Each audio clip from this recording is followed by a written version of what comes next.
You think the British royal family is enjoying a quiet summer vacation in Scotland. You believe that the family rifts have truly settled down after a series of incidents earlier this year. The truth is completely the opposite. At exactly 10:15 at night, on August 10, 2026, which is just a few days ago, an unprecedented fierce clash broke out right inside the private reading room of Balmoral Castle.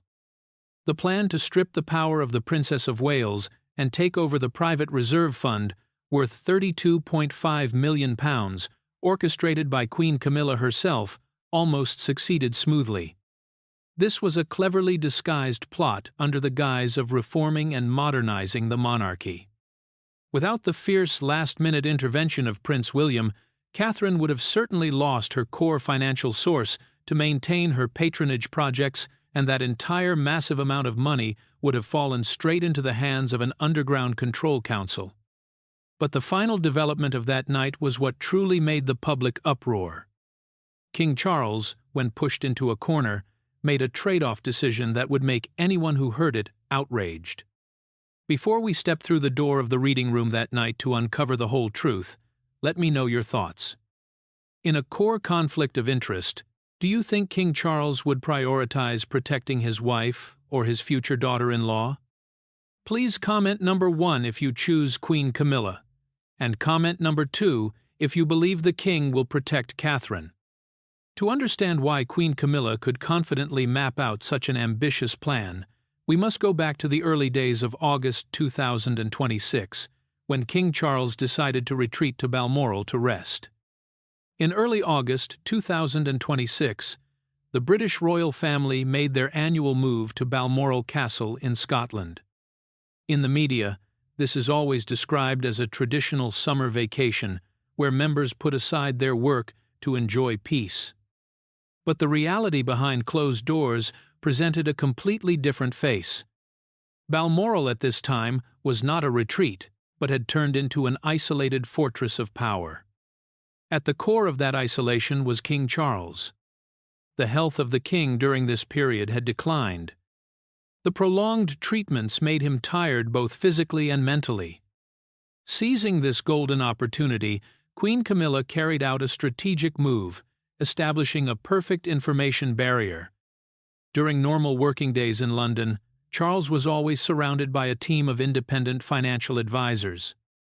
They were experts whose duty was to analyze and warn of risks before he put his pen to sign any kind of paperwork. But at Balmoral, this team was restricted from access. Using the excuse that the king needed absolute rest, Camilla cleverly brushed aside all outside interference. She became the only person to filter information, deciding which documents were placed on the desk of Charles. The entire power control system of the palace was neutralized single-handedly by the Queen. It was during this period devoid of supervision that Camilla submitted a draft to the king with a very professional-sounding title, the Royal Fund Modernization Initiative. On the surface, this file was designed as a necessary step to cut administrative costs, completely aligning with the vision of a streamlined monarchy that Charles always pursued. But if one went straight to the core of the issue, people would realize this was a meticulously calculated seizure of financial power aimed squarely at a single target, the private reserve fund worth £32.5 million. To clearly understand the severity of this plot, we need to know what this reserve fund is. It is not public tax money, but a massive independent cash flow generated from assets passed down over many generations. For many years, this fund had been under the co-management of the two hardest-working women in the monarchy, Princess Anne and the Princess of Wales, Catherine. This sum of £32.5 million was the financial lifeblood maintaining important charities, the children patronage funds of Catherine, and a series of community projects of Anne. It was the tool that brought them soft power and practical influence. The Modernization Initiative of Camilla proposed completely abolishing the control of Anne and Catherine over this fund. Instead, the entire £32.5 million would be transferred to a new organization called the New Control Council. This is a classic tactic in power grabs. You do not need to steal money openly. You just need to change the people who hold the keys to the safe. When investigating deeply into the member list of this new council, the true picture finally emerged. Out of the 5 seats on the council, up to 3 positions were designated for figures with direct business connections to the Parker Bowles family, which is the maiden family of Camilla. They were close allies and absolutely loyal to the Queen. By establishing a 3/5 power ratio, Camilla had essentially seized the right to decide over the entire £32.5 million. This money was projected to no longer be used for the educational projects of Catherine or the welfare funds of Anne, but would turn into a capital source serving personal plots manipulated by the faction of Camilla. But how could Camilla convince King Charles to sign and approve such a blatant deprivation document? This was the exact moment her psychological manipulation skills were pushed to the highest level. Without showing any ambition or dictatorship, Camilla played the role of an incredibly understanding wife and mother. Standing by the desk of the king, she cleverly poured into his ears words like these: "Catherine is currently too busy with the children, and her health needs to recover. We should not pile more financial burdens onto her shoulders. As for Anne, she has worked tirelessly for the past 50 years. It is time for her to rest. We need a more centralized and professional mechanism, Your Majesty." Those were words that struck the psychology of an exhausted king. Charles at this time only wanted his family to be peaceful, not wanting to face complex financial discussions. He saw in this proposal a simple way to reduce the workload for the women he loved without realizing he was directly pushing them out of the circle of power. His tired mind prevented him from seeing the tangled web of personal interests behind the legal words. Wanting to extinguish the headaches and seek peace, King Charles closed his eyes and signed the approval, officially legitimizing the handing over of £32.5 million into the hands of the faction of the Queen. This underground power-stripping plan would have probably passed smoothly in early September. But Queen Camilla miscalculated one thing. She severely underestimated the sharpness of the woman bearing the title of Princess Royal. On the evening of August 10, 2026, while most members of the royal family were enjoying relaxation after a long day of hunting and walking on the Scottish hillsides, there was one person who decided not to leave her desk. That was Princess Anne. Known by the American public and the whole world as the hardest-working member of the British royal family, Anne possesses an unbreakable steel work ethic even during seemingly inviolable summer vacations at Balmoral. For her, the responsibility of overseeing the crown has no concept of days off. In her quiet office, Anne requested her private secretary to bring all the ledgers, asset transactions, and projected financial reports of the third quarter to review with her own hands. This routine action, originating from a meticulous habit and high degree of discipline, was about to become the spark igniting one of the most shocking internal clashes in the modern history of the royal family. The initial third-quarter financial report looked completely normal, with spending numbers, budgets to maintain palaces, and familiar revenues presented transparently. However, the sharp eyes of Princess Anne, who has had decades of experience dealing with legal documents and the complex financial network of the monarchy, quickly paused at a completely unusual transaction category. A management restructuring order was extremely cleverly integrated into the final pages of the document, hidden under sophisticated administrative terms intended to bypass those who only skim-read. She immediately requested a cross-check of the numbers with the original storage system and discovered a large-scale asset transfer being secretly carried out behind the backs of all senior members of the royal family. The panoramic picture that appeared made even a calm person, experienced in political storms like Anne, stunned.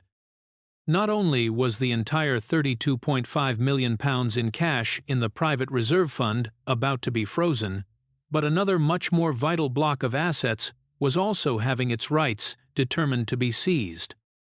That was the right to manage and commercially exploit the two most profitable estates located in the territory of Cornwall. It must be clarified that these are not ordinary agricultural lands or old housing areas. These two estates are massive business ecosystems, holding a series of long-term commercial real estate lease contracts, high-tech ecological complexes, and organic food supply chain systems, generating millions of pounds in fixed cash flow, pouring into the treasury every year. And the worst thing, the highest level of risk, is that all of these ownership transfer documents had been stamped with the royal seal, accompanied by the official fresh signature of King Charles. This signature approved the order to transfer the entire control of assets to a completely unfamiliar organization called the New Control Council. Anne immediately realized the extreme severity of the paper she was holding in her hands. This was absolutely not a typing error by the accounting department or a normal administrative mistake. The appearance of the Parker Bowles family members on the new board of directors list exposed everything. This was a deliberate attack, a blatant takeover campaign orchestrated by Queen Camilla to strip away the core financial power of her and the Princess of Wales. Without hesitating for a single second, Anne picked up the phone and called straight into the internal line of Catherine. Skipping all usual social greetings or cumbersome etiquette rules, the voice of the Princess Royal rang out brief, sharp, and with absolute command. She demanded that Catherine put aside whatever she was doing with the children and immediately be present at the private library, tucked deeply away in the west wing of Balmoral Castle. The urgency in the voice of Anne was a red alert signal, enough for Catherine, a person who is extremely sensitive to royal fluctuations, to understand that a terrible incident had just happened right under the roof where they were staying. When Catherine hurriedly walked into the private reading room, she still could not imagine the scale of the problem until Anne directly pushed the stack of files onto the table. Staring at the decision paper that had been stamped with overlapping seals and clearly signed by her own father-in-law, the expression of Catherine shifted from astonishment to extreme anger. As a person who always puts social commitments first and clearly understands where the true power of the crown lies, Catherine immediately saw the devastating practical consequences that this document brought. This sum of £32.5 million was the only financial foundation ensuring the survival of her community campaigns, especially the Royal Foundation Centre for Early Childhood, that she had poured all her heart into building. If this document officially took effect in September as planned, all projected funding poured into the children development charities she was patronizing in the year 2027 would be completely cut off. A series of medical support projects, early education programs, research grants, and dozens of psychological health care centers for children across the United Kingdom would face the risk of permanent closure due to budget depletion. To Catherine, this was not simply a restructuring of accounting books to minimize administrative procedures. This was a devastating stab in the back. She realized she was being blatantly stripped of her financial power right while spending time resting and recovering her health with her family. Queen Camilla had painstakingly calculated, picking the exact moment the royal family let their guard down the most, taking advantage of the declining health condition and fatigue of the king to deliver a fatal blow. This plot was perfectly established to completely eliminate the influence and financial independence of the future queen, turning Catherine into a decorative figure, a person who only had a glamorous title without any actual power in her hands. Just as Catherine and Anne were about to take this stack of files to find King Charles to confront him and demand a transparent explanation, the confident sound of high heels echoed outside the stone corridor. At exactly 10:15 at night, the door of the reading room burst open. At exactly 10:15 at night, the heavy oak door of the private reading room was pushed open. There was no warning knock on the door, no hesitation. Queen Camilla stepped inside. Her demeanor did not carry the appearance of a person caught red-handed or confused when secret calculations had just been exposed. On the contrary, she walked with absolute confidence, the sound of her heels tapping on the carpeted floor revealing an intentional dominance. Camilla headed straight to the desk where Princess Anne and Princess Catherine were standing, her eyes not avoiding the blazing anger on the faces of these two women. She knew exactly what they had found in the stack of financial files, and she came here not to explain or compromise. She came to assert who was truly the one holding the power. Camilla stopped in front of the desk, slightly tilting her head. Instead of making excuses or using soothing words the way politicians often do when cornered, she chose a direct attack approach. She gave a highly condescending half-smile, her sharp, cold eyes piercing straight into Catherine. In an articulate voice, without raising her tone but containing clear weight and threat, Camilla threw out the most ruthless words. She said history is not written by those who only know how to smile and wave at the cameras. The crown needs toughness and reality. That fund needs to be invested for profit, instead of just being thrown into orphanages that do not bring any political benefits. This statement was not just a direct slap in the face to the charitable efforts over the years of Catherine, but also a naked declaration of how Camilla perceived the role of the crown in the 21st century. To a segment of the American public, who always follow the British royal family through the lens of dedication and public duty, this mindset was identical to a cold-blooded takeover strategy of powerful corporations on Wall Street. Camilla was publicly dismissing all core humanitarian values that the late Queen Elizabeth II had painstakingly built, to replace them with a ruthless pragmatism. In her eyes, every pound must be an optimized tool in exchange for political power and the consolidation of factions. But if Camilla thought that coldness could make the opponents falter, then she was wrong. Facing that arrogance, the patience of Princess Anne had reached its final limit. Slamming her hand hard onto the oak table surface, a dry sound echoed, cutting through the tense atmosphere. As a person who had spent her whole life attached to military discipline and absolute transparency principles, Anne did not hesitate to tear off the profitable investment mask of the Queen. In a voice as sharp as a knife, Anne pointed straight at the new Control Council nomination list, lying on the table, and exposed the dark truth behind the carefully padded names. Anne pointed right at the face of Camilla and exposed the truth that 3 out of the 5 people selected for this powerful committee were absolutely not independent financial experts. More frighteningly, their black records were already held by the Kingdom Intelligence. These 3 individuals were directly involved in a series of shady private real estate trading transactions. Their ploy was highly sophisticated, using the name of royal investment and modernization of monarchical assets to gut the treasury. They planned to use this £32.5 million as a massive slush fund to purchase individual overseas mansions, acquire commercial real estate projects, and for personal gain. The so-called profitable investment that Camilla just boldly declared was, in reality, merely a systematic campaign to transfer royal assets, aiming to funnel money straight into the pockets of the Parker Bowles family and their interest allies. The confrontation was pushed to a climax when Catherine, a person who always maintained a patient and standard image before the media, decided to launch a fierce counterattack. Facing the risk of having her entire charitable legacy and the livelihood of thousands of lives stripped away, Catherine no longer kept a conciliatory attitude. She took a step forward, directly facing Camilla and issuing an ultimatum that could immediately rock the entire royal system.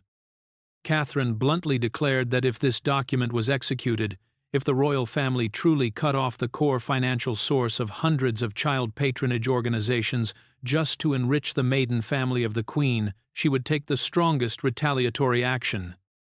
The threat of Catherine carried a devastating destructive power. She would immediately hold a global press conference, officially renouncing all royal patronage titles she was holding. she would refuse to represent the crown in any public event related to financial fundraising. To the international media, especially in America, Catherine was the beautiful, trustworthy face that brought the most goodwill to the current British royal family. The sudden withdrawal of the Princess of Wales from core humanitarian projects would create an unprecedented media earthquake. It would not only drag down the collapse of the monarchy in terms of prestige, but also indirectly expose the greed of the faction of the Queen to the light.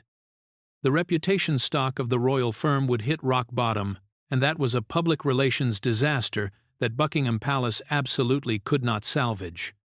However, facing the steely accusations of Anne and the fiercely destructive resistance of Catherine, the attitude of Camilla remained completely unshaken. She appeared entirely immune to all threats. The confidence of the Queen was not an empty shell. It was built on a solid and undeniable legal foundation, lying neatly on the table, the fresh signature of King Charles. Camilla calmly glided her eyes down to look at the decision paper. In the bottom right corner, the bright red royal seal and the familiar pen strokes of the head of the kingdom were proof of absolute power. In the hierarchy system of the British royal family, the signature of the king is supreme law. No committee, no media storm, and certainly no royal family member has the legal right to overturn a decision that the king has personally issued. Camilla grasped this rule of the game very well.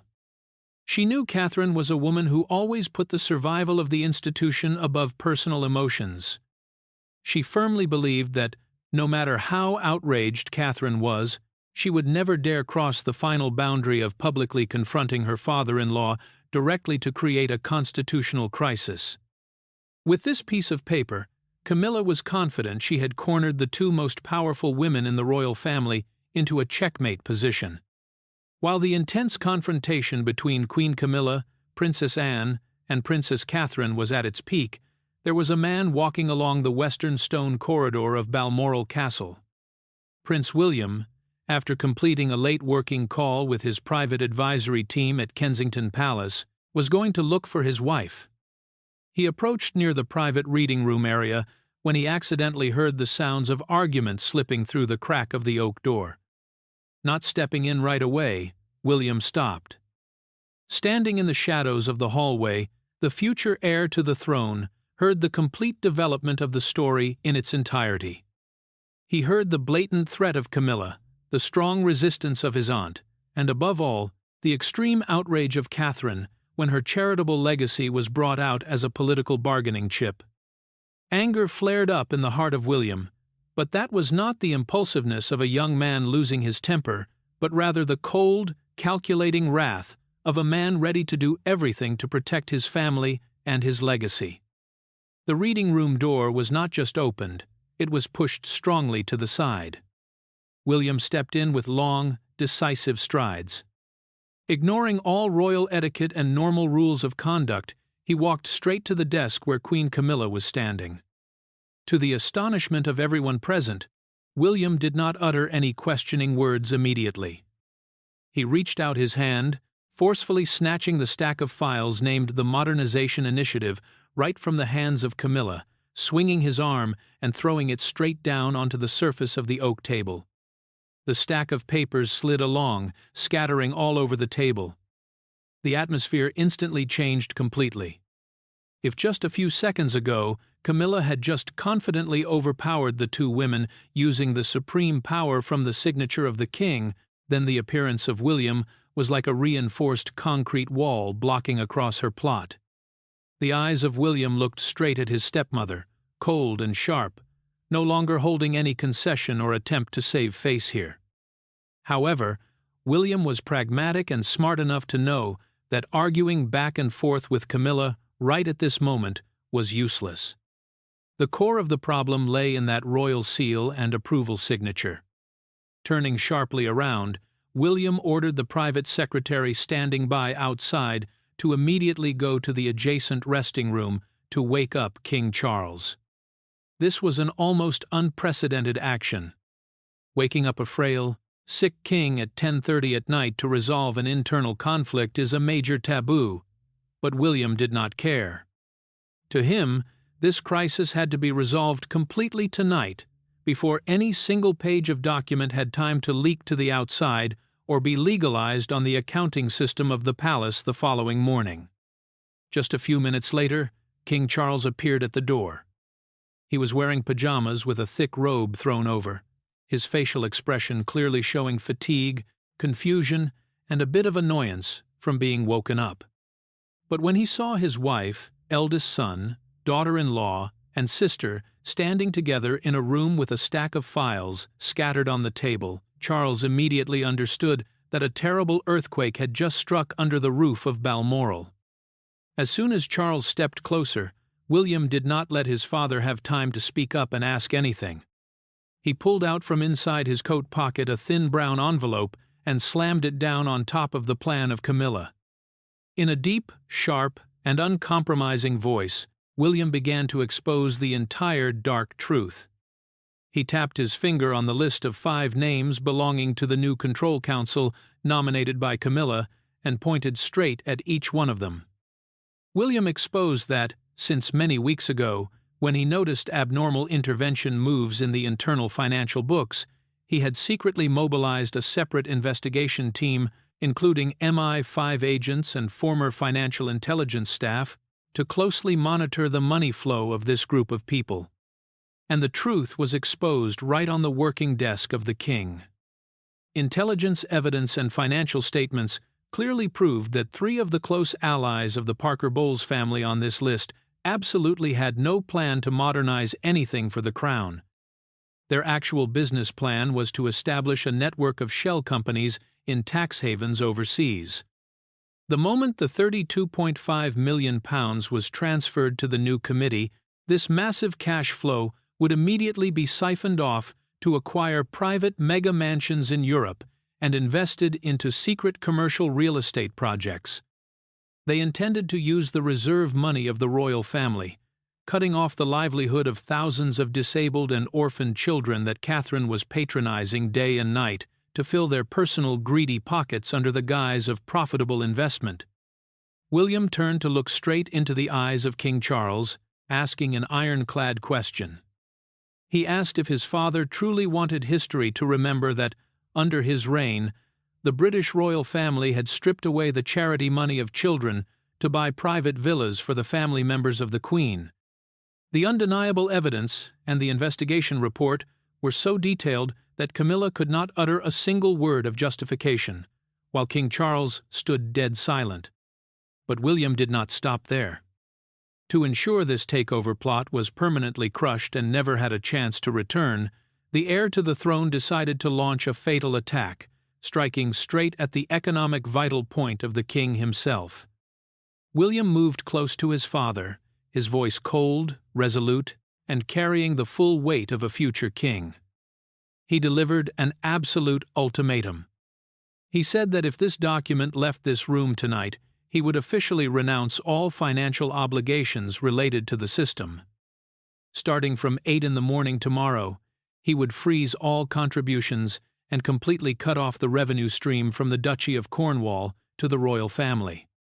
To make it easy for the audience to imagine the severity of this threat, the Duchy of Cornwall is not just a title or a small piece of land. It is a massive money-printing machine, an independent business empire worth over £1 billion, currently under the complete control of Prince William. You need to know that. The sovereign grant tax subsidy from the government is never enough to pay for the massive operations to maintain the monarchy apparatus. King Charles always has to rely on the massive cash flow pumped in from Cornwall to maintain the palaces, pay the salaries of senior staff, and keep the royal financial balance from collapsing. The fact that William threatened to completely cut off this supply source is equivalent to dropping a nuclear bomb on the financial system of Buckingham Palace. If William actually did it, the palace would fall into a state of technical bankruptcy and immediate paralysis. This is the highest power leverage that only the heir can use. The unprecedented toughness and determination of William pushed King Charles into a corner. He understood that his son was not making empty threats, and he was forced to step back to protect the survival of the institution. £32.5 million was successfully protected right in the night, preventing one of the most blatant asset takeovers in modern history.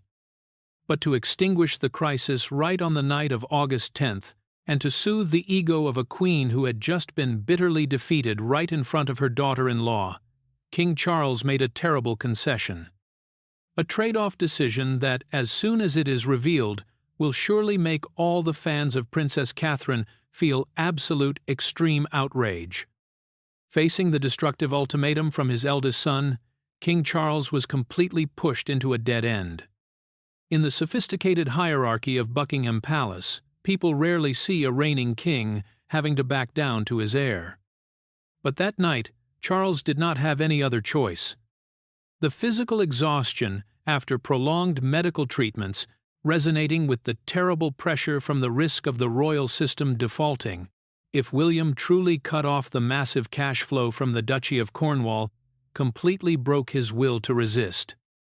King Charles understood that his single signature on that piece of paper could ignite the worst constitutional crisis in modern history, and he would be the one to take responsibility. Without another word of argument, the king stepped to the oak table, where the stack of files named the Modernization Initiative was scattered. With trembling but decisive hands, King Charles picked up the decision paper that had been stamped with the royal seal and tore it into pieces right in front of everyone present in the room. The dry sound of the torn pages was also the sound signaling the complete collapse of the takeover plan of Queen Camilla. The ambition to appropriate the private reserve fund worth £32.5 million was officially crushed. The control over this vital cash flow, along with the management rights of the two massive commercial estates in Cornwall, remained intact in the hands of Princess Anne and Princess Catherine. William successfully created a firewall to protect his family. However, in political power games at the highest level, when you strip a massive reward from the loser, you are forced to provide them with a way out to save face. King Charles, a person who always fears direct conflicts and extremely hates tense atmospheres in the family, could not bear the prospect of facing a cold war from his own wife for the rest of the summer vacation at Balmoral. To soothe the heavily damaged ego of Camilla, and in exchange for a fake peace for the upcoming resting days, Charles made a shocking trade-off decision. A concession so terrible that it immediately sowed a seed of hatred deeper than any financial dispute. Right on that night, to compensate for the failure of the financial decision paper, King Charles used his supreme prerogative over inherited assets. He called the private secretary to bring another set of documents and directly signed the paper, transferring the full rights of ownership, disposal, and use of the entire personal jewelry collection that once belonged to the late Queen Elizabeth II to Queen Camilla. For the American audience, the important thing to understand is that we are not talking about ordinary jewelry or the state-owned crown jewels displayed at the Tower of London. We are talking about the priceless private treasure of the late Queen Elizabeth II, a massive collection including hundreds of diamond tiaras, ruby necklaces, emerald brooches, and historical memorabilia originating from Russian Tsars and ancient European empires. This asset block does not only have an exchange value of up to hundreds of millions of pounds, but it is also the soul of the dynasty, the ultimate symbol of power of the women at the head of the monarchy. This concession of King Charles was an extreme injustice and a direct slap in the face to the Princess of Wales. Supposedly, according to the unspoken wishes that the royal family had long agreed upon, the majority of this priceless jewelry would be preserved and handed over to Catherine, the future queen, the mother of the future king, and also the only person right now capable enough of maintaining the perfect image of the royal family in the eyes of the international public. Those pieces of jewelry are the link of legitimacy between the brilliant reign of the late Queen Elizabeth II and the future of the monarchy represented by Catherine. But now, with a single pen stroke of concession from the king, that entire sacred historical legacy fell completely into the hands of Camilla. It means that Camilla now has the full right to appear before the world with the most powerful items, overshadowing the position of Catherine in any future diplomatic event or royal banquet. At exactly 11:30 at night on August 10th, the door of the reading room opened once again. Queen Camilla turned and walked out into the cold stone corridor of Balmoral Castle. She had lost in the chess game to seize the £32.5 million in cash, but she left with a symbolic spoil that was even greater than that. Before disappearing behind the door, Camilla paused for a beat, turned her head to look straight at Catherine, and gave a highly suggestive half-smile. That was not the smile of a person who submitted.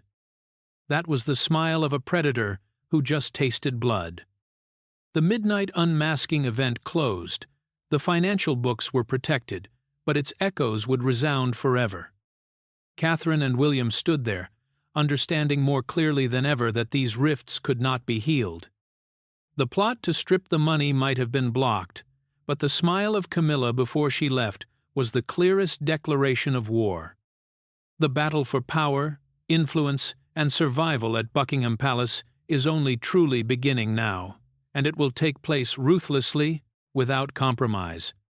The shocking event on the night of August 10th at Balmoral Castle was absolutely not just a scramble for the £32.5 million in cash or the control of the two massive commercial estates in Cornwall.